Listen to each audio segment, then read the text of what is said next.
Olá, seja muito bem-vindo ou muito bem-vinda a mais uma aula de Direito Penal. Eu sou o professor Paulo Henrique Helene e no encontro de hoje nós vamos estudar um tópico que é muito interessante, o iter criminis, também conhecido na doutrina como fases de realização do crime ou fases de realização do fato típico. Vamos juntos então? Bom, para começar essa aula eu preciso te dar uma advertência, que olha, por aí eu já encontrei esse termo iter criminis sendo escrito de forma errada, tá bem? Eu não sei se é um vício de linguagem, se alguém copiou errado, mas muitos materiais na internet, aí de duvidosa qualidade, costumam colocar inter criminis e tá absolutamente errado, beleza? Então você não pode escrever isso aqui de forma equivocada. Lembra de iter criminis, itinerário do crime? Aqui nós temos a verdadeira manifestação do caminho do crime. Eu quero começar esse encontro então com uma citação aqui do saudoso professor argentino Eugênio Raul Zaffaroni, do livro Tentativa. Olha aqui comigo na tela. Segundo Zaffaroni e Pierangeli, aqui da obra da Tentativa de 1995, nós temos o seguinte, que desde o desígnio criminoso aparece no foro íntimo da pessoa como um produto da imaginação, até que se opere a consumação do delito, existe um processo, parte do qual não se exterioriza necessariamente, de maneira a ser observado por algum espectador, excluído o próprio autor. A este processo dá-se o nome de iter criminis, ou caminho do crime, que significa o conjunto de etapas que se sucedem cronologicamente no desenvolvimento do delito. Bom, a partir de agora, então, você vai memorizar comigo qual que é a estrutura desse processo que o professor Zaffaroni estava citando aqui. Qual que é a estrutura? Quais são as fases do iter criminis? Nós vamos ter, pessoal, basicamente o seguinte, uma fase interna e fases externas. E como que isso aparece dividido? Num primeiro momento, nós temos a cogitação e, num segundo momento, começa-se a exteriorização, então, dessa vontade, dessa ideia. E aí a gente chama de preparação, logo na sequência, execução e arremata-se com a consumação. Então vem aqui para o quadro comigo, que agora eu quero estruturar para vocês como a gente pode colocar o iter criminis. Então, num primeiro momento, eu tenho a cogitação. No segundo momento, eu tenho a preparação.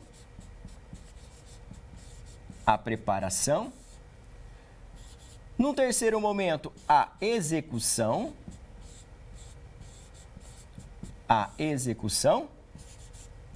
E a gente fecha aqui com a consumação.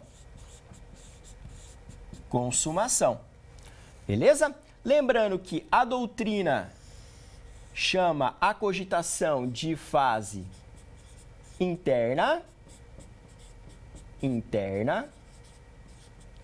E a partir aqui da preparação, nós teríamos então uma fase externa. Ok? Porque a partir da preparação eu já começo a exteriorizar por atos a minha vontade. De forma resumida, eu quero citar para vocês, eu quero que vocês anotem no material, uma citação aqui do professor José Cusack, o professor Busato e o professor Cabral no livro lá Compêndio de Direito Penal Brasileiro. Em resumo, nós temos que o iter criminis, ele representa a realização de qualquer fato humano delitivo que percorre um caminho, ok? Mas esse caminho ele pode ser mais ou menos longo, de acordo com cada caso. E esse caminho, processo ou sucessão de etapas, ele recebe o nome iter criminis. Olha só, galera, muito cuidado aqui, porque A partir de agora, nós vamos começar a esmiuçar o iter criminis. Muita gente por aí só difunde: ah, é muito fácil o iter criminis porque só são essas 4 etapas, basta você memorizar a cogitação, a preparação, a execução e a consumação. Mas nesse nosso encontro, eu vou tratar de forma bem vertical todos os aspectos relacionados ao iter criminis. O objetivo é esgotar mesmo esse conteúdo, tá? A partir dessa estrutura que eu coloquei na lousa, que você tem que anotar no seu material, nós vamos encontrar outros institutos que ao final desse encontro eu vou te passar o que você vai encontrar como desdobramento e quais serão os nossos próximos passos no estudo aqui dentro da teoria do crime. Bom, para você compreender primeiro, cogitação. O que é a cogitação? Cogitar é você ter a ideia, ponderar os prós e os contras com relação à figura delitiva. Então você pensa: ah, eu quero matar fulano, ah, eu desejo praticar determinado crime. Gente, não raras vezes você pensa em matar pessoas aí no seu dia a dia, não é? No entanto, se você não exteriorizar essas vontades, o que vai acontecer? Não há que se falar em responsabilidade penal. Eu quero que você guarde que no plano da cogitação, nós não trabalhamos com a responsabilidade penal.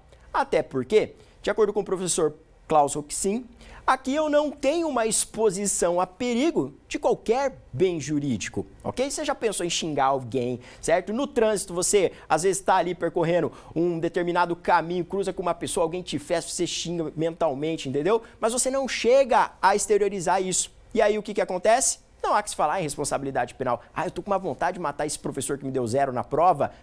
Já muitos alunos pensaram isso de mim, com certeza. Mas não há que se falar em responsabilidade penal, entendeu?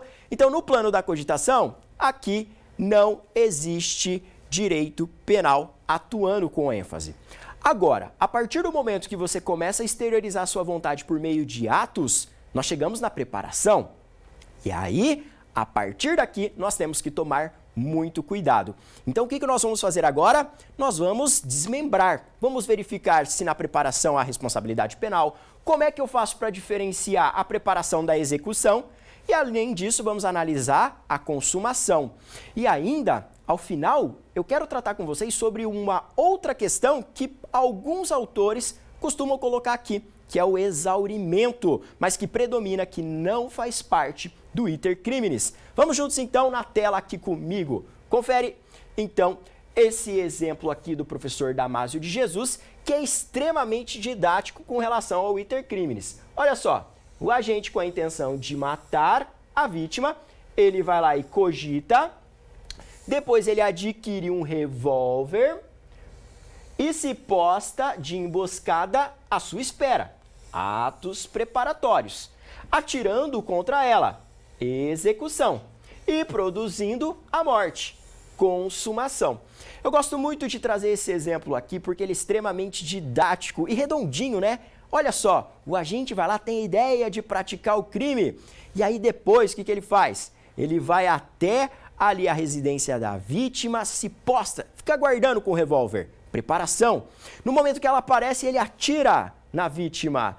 E aí tem-se a execução e a vítima vem a falecer, ocorre a consumação. Esse exemplo ele é muito redondo, ok? Só que pode aparecer no curso de outros casos outras questões.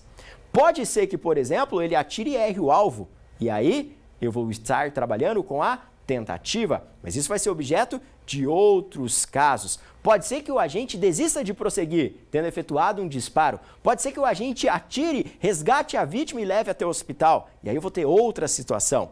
Então esse exemplo que eu trouxe aqui para vocês, ele é redondo. Ele representa bem cada uma das etapas, desde a fase interna, a cogitação, até a exteriorização dos atos ali da vontade, né? Pela preparação, pela execução e pela integralização de todos os elementos da figura típica na consumação. Mas agora, chegou a hora da gente avançar e aprofundar. Qual que é o primeiro ponto que eu quero aprofundar com vocês? É sobre a questão da punição, da cogitação e dos atos preparatórios.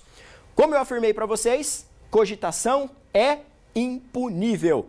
Anota no seu material, o pensamento ele não delinque, ok? Então, conforme consta aqui no quadro, anota ali no seu material, A regra geral é que a cogitação e os atos preparatórios não sejam puníveis. Com relação a essa parte aqui, eu preciso te fazer uma observação que é muito importante. De forma generalizada, a doutrina costuma colocar, o ato preparatório, ele não é punível, da mesma forma que acontece com a cogitação. No entanto, a opção que a gente tem no Brasil é que se esse ato preparatório, ele constituir um delito autônomo, aí haverá a responsabilidade penal. Olha o exemplo do professor Damásio de Jesus, ele é extremamente redondo, não é? Porque ali ele teve a ideia, aí o sujeito, o que acontece? Ele vai lá, pega o revólver, espera a vítima, atira na vítima, executou, e aí a vítima morreu, consumou. Imagina que esse sujeito é flagrado no ato preparatório, no momento que ele está lá, esperando a vítima chegar em casa, com o revólver. Se esse sujeito não tem autorização para portar essa arma de fogo, a responsabilidade pela prática desse ato preparatório, a responsabilidade. Ele vai responder, sim, pelo crime ali de porte ilegal de arma de fogo, entendeu? Então, vai haver uma responsabilidade pelo ato preparatório, desde que aquele ato preparatório seja um crime autônomo. Agora, toma cuidado, tá? Se você aprofundar um pouquinho mais em direito penal, a gente pode associar a ideia do iter criminis ao princípio da consunção. Porque naquele caso que eu narrei para vocês, o sujeito foi lá, pegou o revólver, esperou a vítima, atirou na vítima, certo? Matou a vítima. Naquele exemplo ali, ele responde pelo que ao final? Ele responderia tão somente pelo homicídio. E aí, o que acontece com o porte ilegal de arma de fogo? O porte ilegal de arma de fogo, ele fica absorvido pelo homicídio, entendeu? Porque o porte ilegal de arma de fogo é um crime meio para a prática do crime fim, que é mais grave, o homicídio. Então perceba que o iter criminis, ele está associado ao que a gente estuda lá na teoria geral da norma com relação ao princípio da consunção. Então é muito importante você relembrar esses aspectos aqui, porque às vezes faz mais sentido. Gente, olha só, quero abrir mais um parênteses aqui com relação ao princípio da consunção. Eu não gosto muito daquela expressão que alguns autores utilizam, certo? E que alguns professores utilizam, que, por exemplo, é o peixinho grande que engole o peixinho pequeno. Pô, isso é escroto demais. Isso é escroto demais para explicar o princípio da consunção. Gente, olha só, de forma técnica, como que é a manifestação do princípio da consunção? Não é o peixinho grande engolindo o peixinho pequeno, é quando um crime meio é absorvido pelo crime fim. Exatamente por isso que nesse exemplo ali do Damásio de Jesus, nós temos o ato preparatório é absorvido, ok? Então, se um crime é meio para outro mais grave, aí esse crime meio fica absorvido. Essa é a ideia do princípio da consunção, tá bem? Não gosto muito daquela expressão porque é meio bizarro, né? Peixinho grande, peixinho pequeno, mas tem gente que gosta. Vamos prosseguir aqui, Olha aqui na lousa. Contudo, em determinadas situações, o legislador entendeu por bem punir de forma autônoma ali algumas condutas que poderiam ser consideradas preparatórias. É exatamente o raciocínio que eu trouxe para vocês. Se o sujeito fosse flagrado ali esperando a vítima, entendeu? Tá portando ilegal a arma de fogo? Responsabilidade penal. Agora, se ele tivesse, por exemplo, portando uma faca, tava esperando a vítima lá, mas ele tava com uma faca no bolso. E aí, se ele é abordado, por exemplo, ali pela polícia, e aí a responsabilidade penal por esse ato preparatório? Não, não há, porque o porte de arma branca não é crime no Brasil, entendeu? Não há responsabilidade penal. Guardou isso? Beleza? Agora, podemos prosseguir aqui, na tela. Terrorismo. O terrorismo, ele é um exemplo muito legal de punição de ato preparatório. Inclusive, essa lei aqui, pessoal, ela é uma lei que foi criada por uma exigência internacional no ano que a gente teve as Olimpíadas aqui no Brasil. Ela é uma lei lá de 2016, a Lei 13.260, que é a lei, então, que traz ali o que seria o terrorismo no Brasil. E olha que interessante, no caso do terrorismo, nós temos a punição, sim, dos atos preparatórios, e isso consta expresso na lei, tá bem? Seria um exemplo, então, também de punição da preparação. Olha aqui, por exemplo, o terrorismo consiste na prática por um ou mais indivíduos de atos previstos nesse artigo, por razões de xenofobia, discriminação, de preconceito de raça, cor, etnia, religião, quando cometidos com a finalidade de provocar terror social ou generalizado, expondo a perigo pessoa, a patrimônio, a paz pública ou a incolumidade pública. E aí você teria o que seriam então esses atos de terrorismo. No inciso 1º do parágrafo 1º aqui, diz lá que é usar ou ameaçar usar, transportar, guardar, portar, trazer consigo explosivos, gases tóxicos, venenos, conteúdos biológicos, químicos, nucleares ou outros meios capazes de causar danos ou promover destruição em massa. E aí segue os incisos. O que eu quero trazer para vocês é a punição dos atos preparatórios de forma específica. Ô professor, se o cara, por exemplo, ele está comprando explosivo pela internet para praticar ali um atentado terrorista, ele é responsabilizado? De acordo com o artigo 5º dessa lei, sim. Então olha aqui comigo na tela. Olha que interessante. A punição expressa do ato preparatório. Realizar atos preparatórios de terrorismo com o propósito inequívoco de consumar tal delito, aí você responde com a pena do crime consumado. Se você olhar na lei, ela é de 12 a 30 anos, certo? Mas aí eu vou aplicar uma diminuição de pena de 1/4 até metade. De 1/4 até metade. Então eu vou punir com a pena do consumado, que é essa daqui, é idêntica a do homicídio qualificado, mas vou reduzir de 1/4 até metade. Então, um exemplo de delito autônomo, onde você tem a punição aqui expressa na lei de ato preparatório. Mas então, para a gente fechar esse ponto aqui, cogitação é punível? Não, em hipótese alguma. O pensamento não delinque, não há exposição de perigo a bem jurídico. Preparação é punida? Cuidado. Se ela constitui um crime autônomo, sim. Então, no exemplo lá do professor Damásio de Jesus, se o sujeito é pego com revólver, responde pelo porte ilegal de arma de fogo. No caso do terrorismo, nós temos expresso na lei a punição de atos preparatórios para o terrorismo. Então, o cara está comprando fuzil na internet, explosivos na internet, para pegar e fazer um ataque em massa. Ali já há responsabilidade penal, ainda que ele não chega a praticar esse ato. Ok? Beleza? Então, vamos lá. Prosseguindo, então, no nosso estudo. Agora chegou o ponto que eu reputo o ponto mais difícil da aula, é o ponto mais complexo. É o ponto mais complexo. Inclusive, a doutrina afirma isso para nós. Beleza, professor. Eu já entendi cogitar, eu já entendi preparar.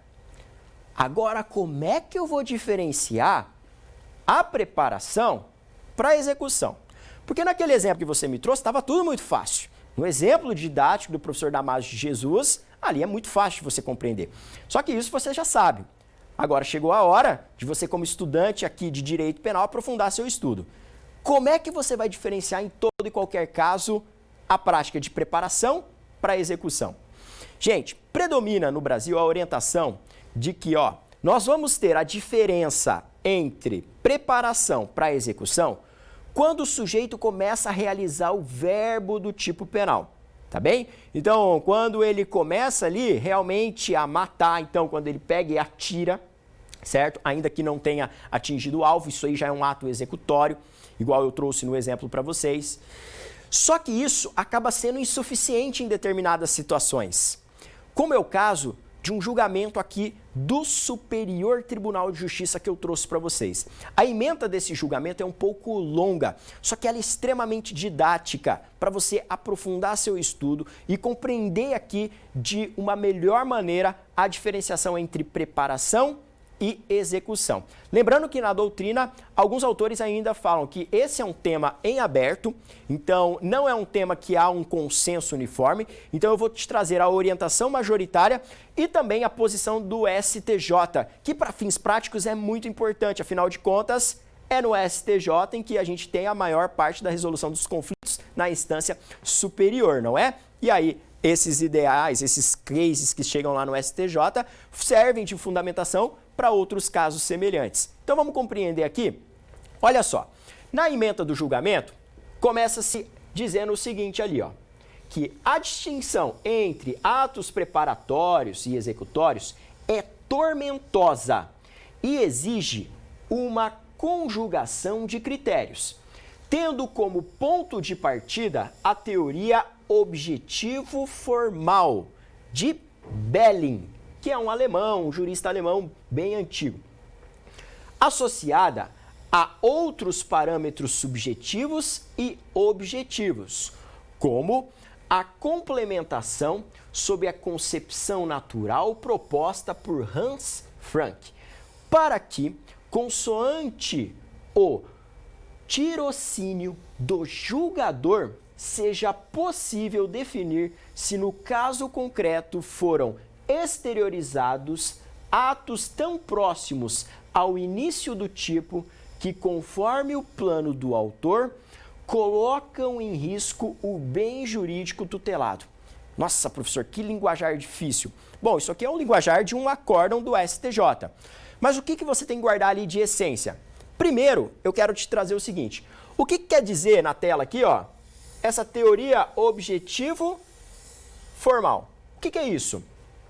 Gente, quer dizer que essa orientação, que é a predominante até então, que nos auxilia a diferenciar a preparação da execução, diz que nós vamos ter a execução quando o sujeito já começa a realizar o verbo do tipo penal, ok?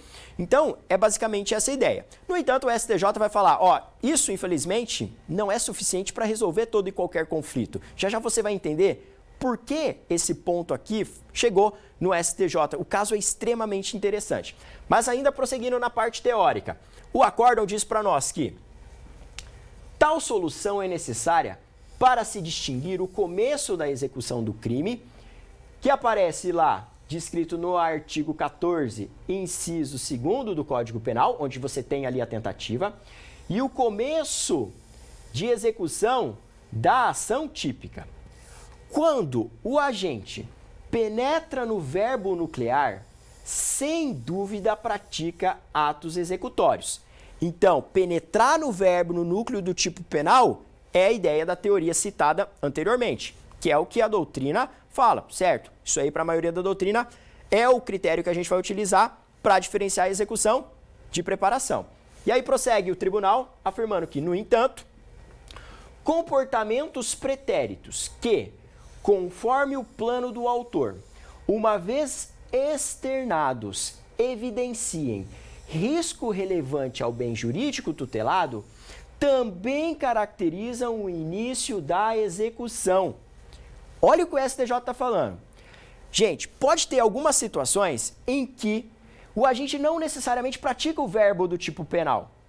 No entanto, o comportamento dele já provoca risco ali ao bem jurídico protegido pela norma penal. A gente já tem ali perigo de lesão ao bem jurídico. Professor, por que o STJ está falando isso? Agora você vai entender de forma definitiva. Olha o caso que chegou para julgamento. Olha aqui.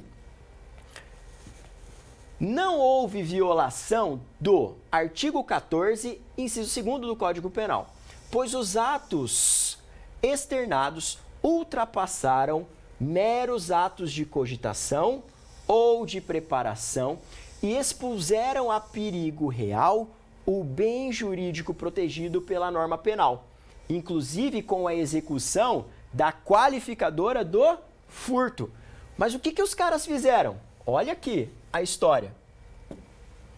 Os recorrentes, mediante complexa logística, escavaram por 2 meses um túnel de 70,3 metros entre o prédio que adquiriram e o cofre da instituição bancária, cessando a empreitada em decorrência de prisão em flagrante, quando estavam a 12,8 metros do ponto externo do banco, contexto que evidencia de forma segura a prática de atos executórios.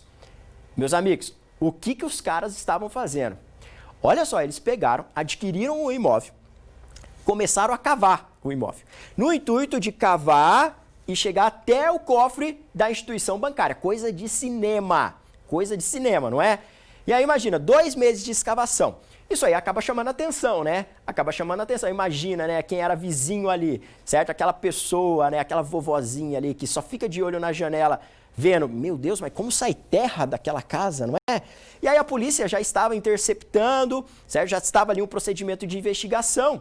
E aí quando surgiram vários elementos, eles foram lá e realizaram a prisão em flagrante. No entanto, faltava quanto tempo? Ou melhor, quantos metros para chegar no cofre? Ali, 12 metros. Então eles cavaram um monte e aí a casa caiu.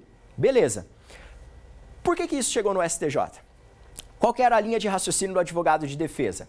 Com base em tudo que você viu, o que você, advogado desse time aí de criminosos, você utilizaria para absolvê-los?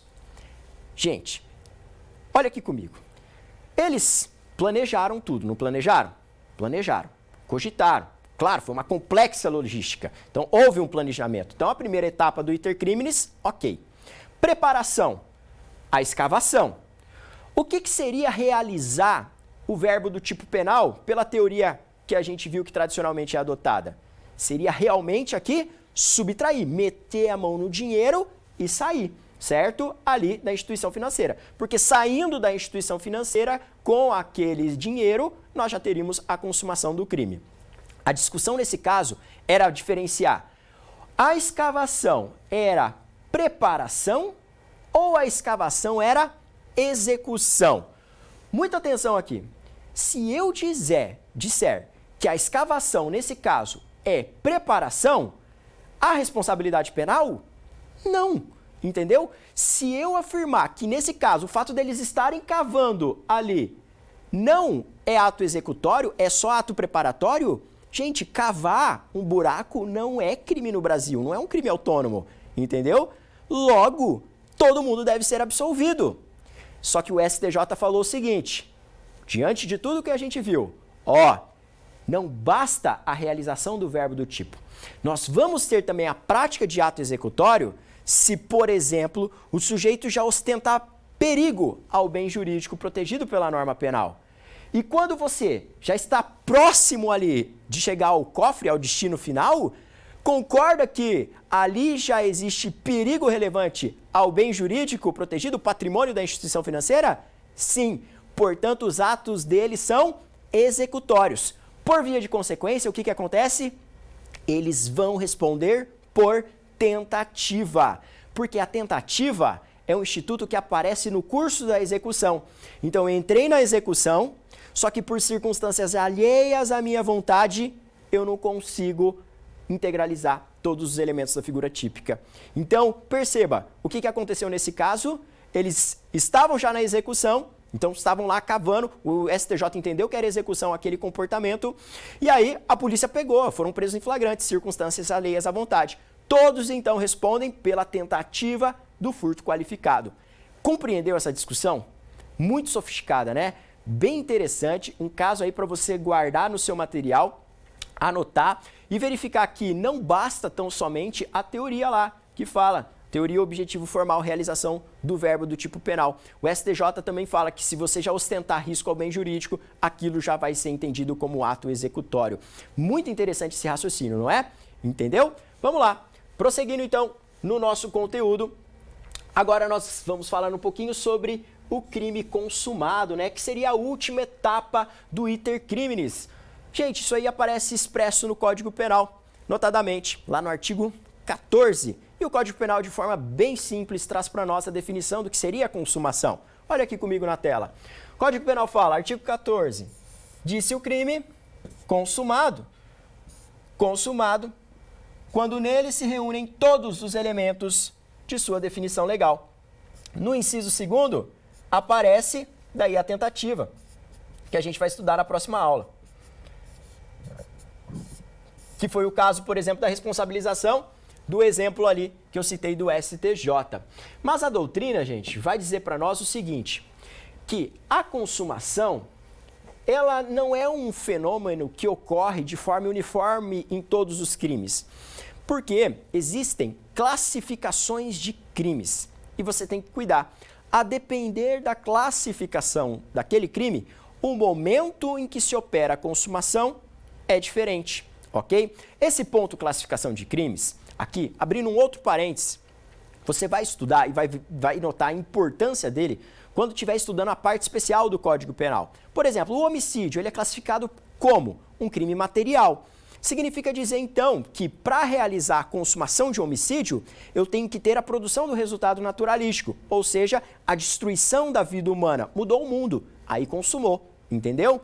Aí você vai ver que existem outras classificações, por exemplo, quando que consuma um crime de corrupção? Corrupção passiva, que é aquela praticada pelo funcionário público. Imagina que você é parado numa blitz, certo? E aí o policial olha para você, ó, se você me pagar um cafezinho, me dar uma quantia em dinheiro, eu finjo que eu não te vi e te libero. Ele pediu propina para você, solicitou, certo? Uma vantagem indevida. Nesse caso, você precisa entregar o dinheiro para o policial para consumar? Não, porque a classificação da corrupção passiva é de que é um crime formal. Basta aquele comportamento, sendo dispensável a ocorrência do resultado naturalístico, que você entregue a propina. Essa entrega da propina, nós vamos chamar de exaurimento, que é um ponto que eu vou falar daqui a pouquinho para você.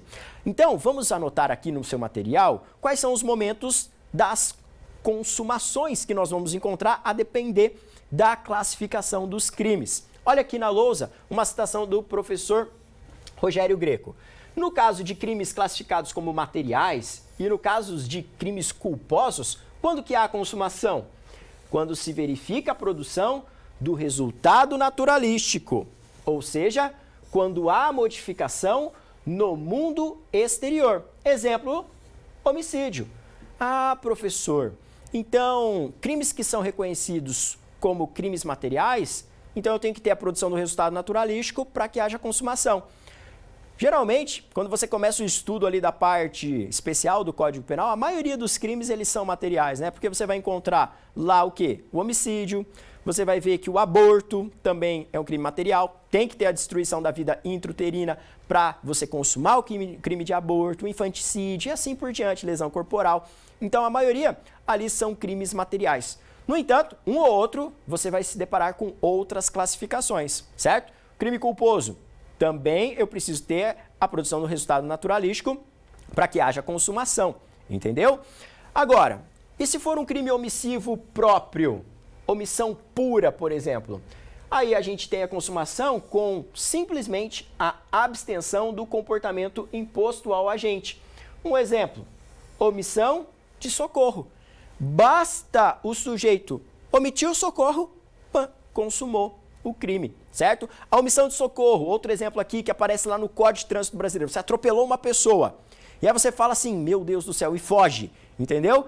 Omissão de socorro, artigo 305. Basta você sair do local, não prestar assistência, não chamar o socorro, por exemplo, entendeu? Aí já tem consumado a infração penal. Outros casos, nos crimes de mera conduta, vamos corrigir aqui, ó, é mera, não meta, mera conduta, com o simples comportamento previsto no tipo, não se exigindo qualquer resultado naturalístico. Por exemplo, violação de domicílio. Basta violar o domicílio, consumou. Olha só, outro exemplo de crime de mera conduta é o porte ilegal de arma de fogo. Meu amigo, basta você estar andando na rua com um revólver sem autorização para tanto que consuma, entendeu? Basta aquele comportamento, ok? O que mais? Os crimes entendidos como formais. Com a prática da conduta descrita no núcleo do tipo, independentemente da obtenção do resultado esperado pelo agente, que, caso aconteça, será considerado como mero exaurimento do crime. Eu trouxe isso como exemplo no caso da corrupção, agora há pouco, mas ali no quadro eu coloquei a extorsão mediante sequestro. Então, por exemplo, o cara foi lá, sequestrou a vítima, pediu resgate para a família. A família tem que pagar o sequestrador ali para que haja a consumação do crime? É claro que não. Isso é exaurimento que a gente vai tratar daqui a pouquinho. Olha só. Nos crimes qualificados pelo resultado, quando que eu tenho a consumação? Com a ocorrência do resultado agravador. Ou seja, quando você tiver uma lesão corporal qualificada pelo resultado aborto. E nos crimes permanentes, quando que eu tenho a consumação? Esse aqui é mais interessante, ó. Enquanto durar a permanência, uma vez que o crime permanente é aquele cuja consumação se prolonga, perpetua-se no tempo. É o caso, por exemplo, do sequestro ou do cárcere privado. Então, enquanto a vítima estiver lá no cativeiro, passou 1 mês, 2 meses lá na mão dos sequestradores, o que acontece? O crime ele está se consumando, ok? Isso aí é um crime permanente. Então, o momento consumativo é diferente das outras hipóteses que a gente analisou. Compreendido isso aqui? Então, guarda que a consumação ela vai variar de acordo com a classificação daquele crime. Lembrando que esse tópico classificação, ele fica muito mais relevante quando você for estudar a parte especial. Você vai analisar cada dispositivo e cada classificação de cada tipo penal respectiva. Vamos prosseguir aqui, porque agora eu tenho para vocês uma questão. Professor, você falou ali do exaurimento, mas afinal de contas, o que é isso?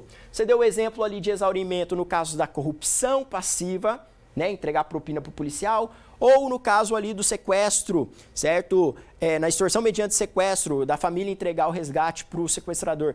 Nessa hipótese aí, se eles entregam dinheiro, o que acontece? Nessa hipótese, gente, a gente tem o exaurimento. O exaurimento, ele vai depender do caso concreto, tá bem? Porque isso vai implicar ali na pena do agente. Nós vamos ter o exaurimento como reflexo na pena.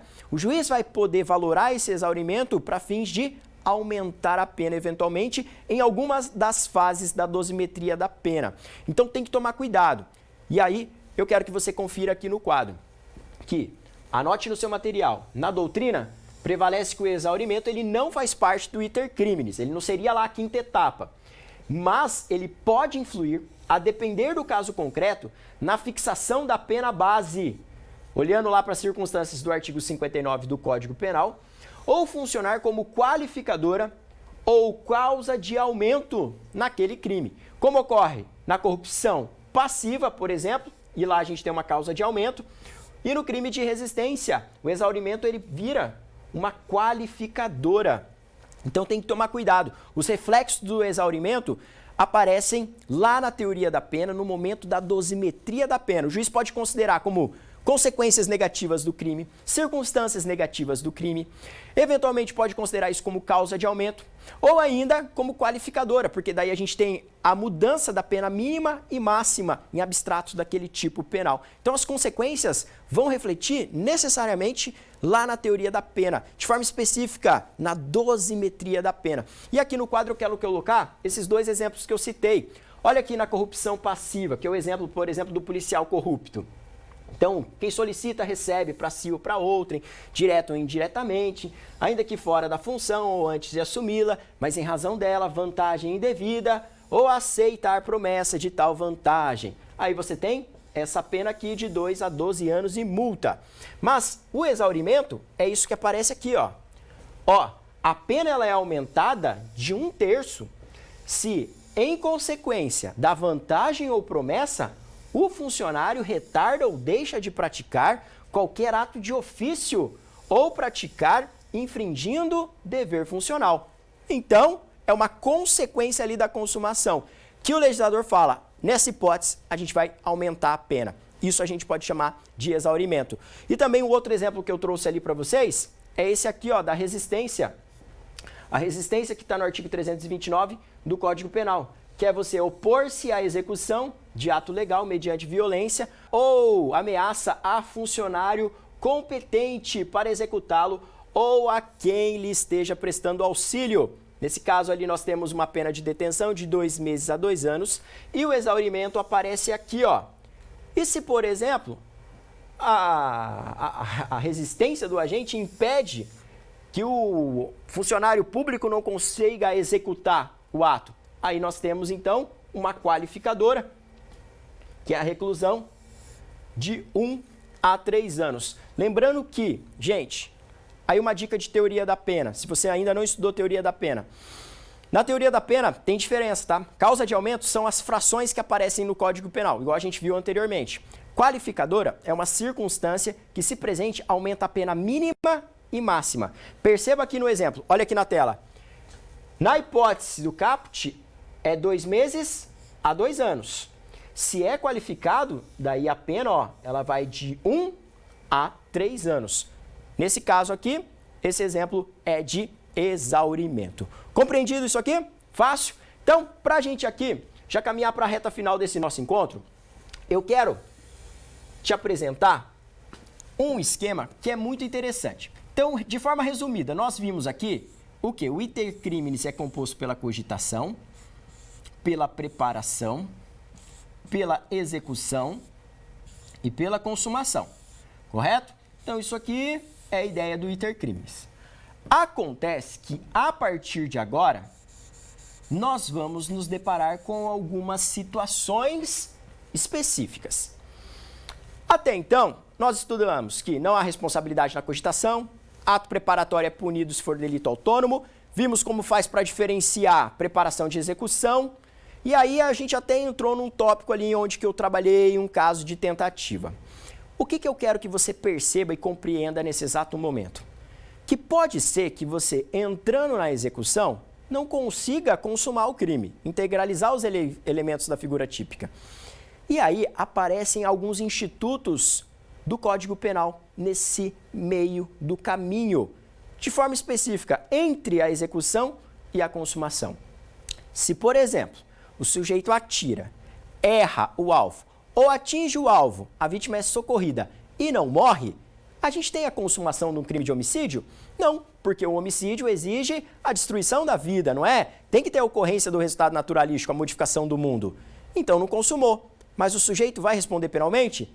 Responde. Nesse caso, a gente vai ter a tentativa. Então, anota no seu material. Entre a execução e a consumação, pode aparecer aqui a tentativa. A tentativa, certo? No entanto, nós podemos ainda ir além. Pode ser que, diante de determinada situação, você tenha lá que o sujeito pegou um revólver, atirou na vítima, acertou a perna dela. A vítima começa ali, certo, a implorar, pelo amor de Deus, não me mate, não me mate. O sujeito se compadece, podendo prosseguir, dá outro tiro na cabeça, no peito da vítima, fala, vou embora. Desiste de prosseguir na execução. Nessa situação vai aparecer um instituto que está no artigo 15 do Código Penal, a desistência voluntária. Então, entre a execução e a consumação, pode ser que apareça outra coisa aqui, ó. Pode ser que apareça aqui no meio do caminho o que a gente chama de desistência voluntária. Voluntária.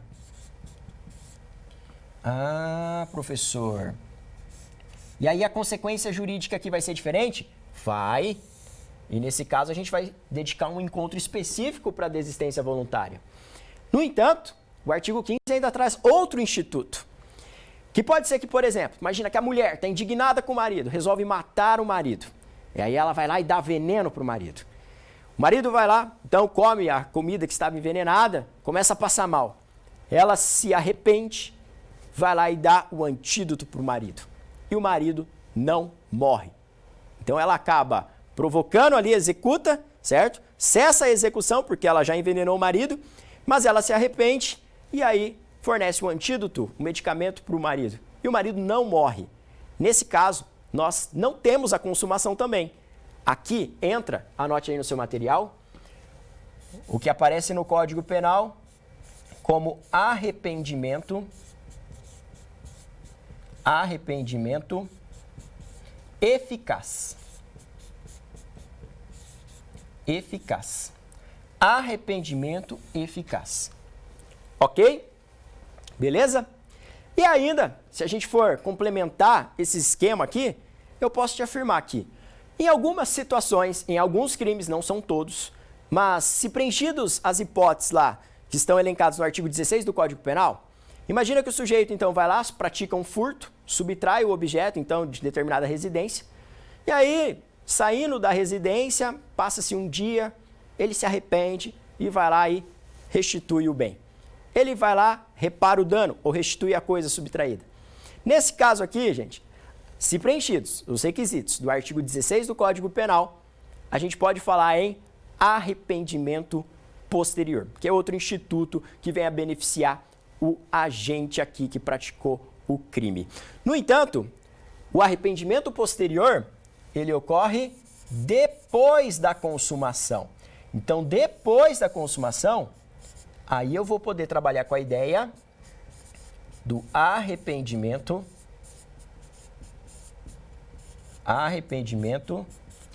posterior. Beleza? Ok? Só para ficar completo no seu material, a tentativa, artigo 14, inciso 2º, que ela aparece. Desistência voluntária e arrependimento eficaz. Artigo 15 do Código Penal traz os dois institutos. E o arrependimento posterior, artigo 16 do Código Penal. E mais pra frente, ainda a gente estuda o crime impossível. Portanto, pessoal, eu espero que vocês tenham gostado dessa nossa aula. Nós tivemos então um encontro que nós aprofundamos bastante, esgotamos o iter criminis e vimos o próximo passo aqui no estudo da teoria do crime. Então, nós no próximo encontro vamos estudar a tentativa e logo na sequência as hipóteses que a doutrina clássica chamam de pontes de ouro do direito penal, que são o arrependimento eficaz e a desistência voluntária. E também teremos um encontro dedicado à ponte de prata do direito penal, que é o arrependimento posterior. Espero que você tenha gostado. Não deixa de dar um like aqui no vídeo, comentar e eu te espero então nos nossos próximos encontros de direito penal. Um forte abraço!